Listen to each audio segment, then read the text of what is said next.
নমস্কাৰ।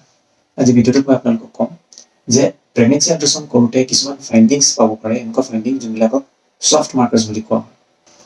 যদি এনেকুৱা ফাইণ্ডিংছ কিছুমান পোৱা যায় তেতিয়া এইটো ছিগনেল দিয়ে যে আপোনাৰ বেবীটোৰ ভিতৰত আৰু কিবা প্ৰব্লেম আছে। বেবীটো দেখাত চব অ'কে থাকিব পাৰে, এইটো ষ্ট্ৰাকচাৰেল ডিফেক্ট একো নাই, আপুনি দেখাত একো গমেই নাপাব, কিন্তু এই ফাইণ্ডিংকেইটা যদি ধৰা পৰে তেতিয়া এই ছিগনেল দিয়ে যে ভিতৰত কিবা এটা প্ৰব্লেম আছে, আপুনি আৰু অকণমান ধ্যান দিব লাগিব। এতিয়া কি হয় এই ছফ্ট মাৰ্কাৰ্ছকেইটা আহকচোন চাওঁ। ছফ্ট মাৰ্কাৰ্ছকেইটা তিনিটা কেটেগৰীত ভগোৱা হৈছে।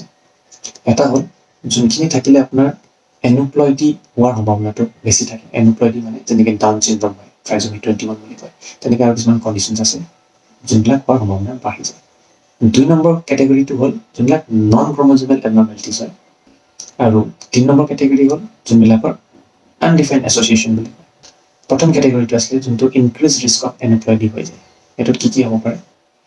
Increase nuchal translucency, ventriculomegaly, hypoplastic nasal bone, echogenic foci in left ventricle of heart, choroid plexus cyst, echogenic bowel, shortening of the long bones, short femur, short humerus, আৰু aberrant right subclavian artery. এইকেইটা condition যদি পোৱা যায় তাৰমানে আপোনাৰ down syndrome বা ট্ৰাইজমিজ এনোপ্লইডিছ হোৱাৰ সম্ভাৱনাটো বাঢ়ি যায়। নেক্সট কেটেগৰীটো আহিলে যোনবিলাক আপোনাৰ নন ক্ৰম'জমেল প্ৰব্লেম হ'ব পাৰে। তাত কি হয়? এইটো পাইলেক্টেচিছ বুলি কোৱা হয়। আপোনাৰ কিডনীটো অলপ ফুলি থাকিব পাৰে, ছিংগল আম্বেলিকেল আৰ্টাৰী থাকিব পাৰে, বা এনলাৰ্জড চিষ্টাৰ্নাম মেগনা, এইকেইটা ফাইণ্ডিংছ থাকিব পাৰে। আৰু থাৰ্ড কেটেগৰী যোনটো হ'ল, যোনটো আপোনাৰ আনডিফাইণ্ড এছ'চিয়েশ্যন বুলি কোৱা হয়, ইয়াৰ লগত বেলেগ বেলেগ কিবা কিবি কণ্ডিশ্যনছ কানেক্টেড হ'ব পাৰে।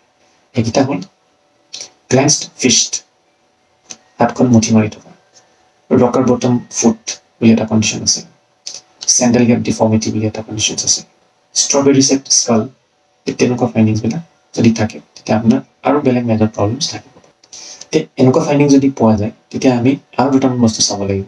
আমি কোৰিলেট কৰি চাব লাগিব যে আগৰ কি হিষ্ট্ৰী আছিলে, মাকৰ বয়স কিমান হয়, বা মাকৰ কিছুমান ব্লাড টেষ্ট কৰিছিলে, যোনবিলাক স্ক্ৰিনিং টেষ্ট আগতে কৰিছিলে, সেইবিলাকৰ ৰিপৰ্ট কেনেকুৱা আহিছে, এই গোটেইখিনি মিলি পিনে আপুনি এটা ডায়েগনচিছত আহিব পাৰে। সেইবাবে যেতিয়া আপুনি প্ৰেগনেন্সিৰ কাৰণে আল্ট্ৰাছ'ন'গ্ৰাফি কৰে তাৰ লগতে আপুনি স্ক্ৰিনিং টেষ্টবিলাক যোনবিলাক ব্লাড টেষ্ট হয় সেইবিলাকো কৰিব লাগে। গোটেইখিনি যেতিয়া কৰা হয় তেতিয়া আপোনাৰ এটা ক্লিয়াৰ পিকচাৰ পোৱা যায়।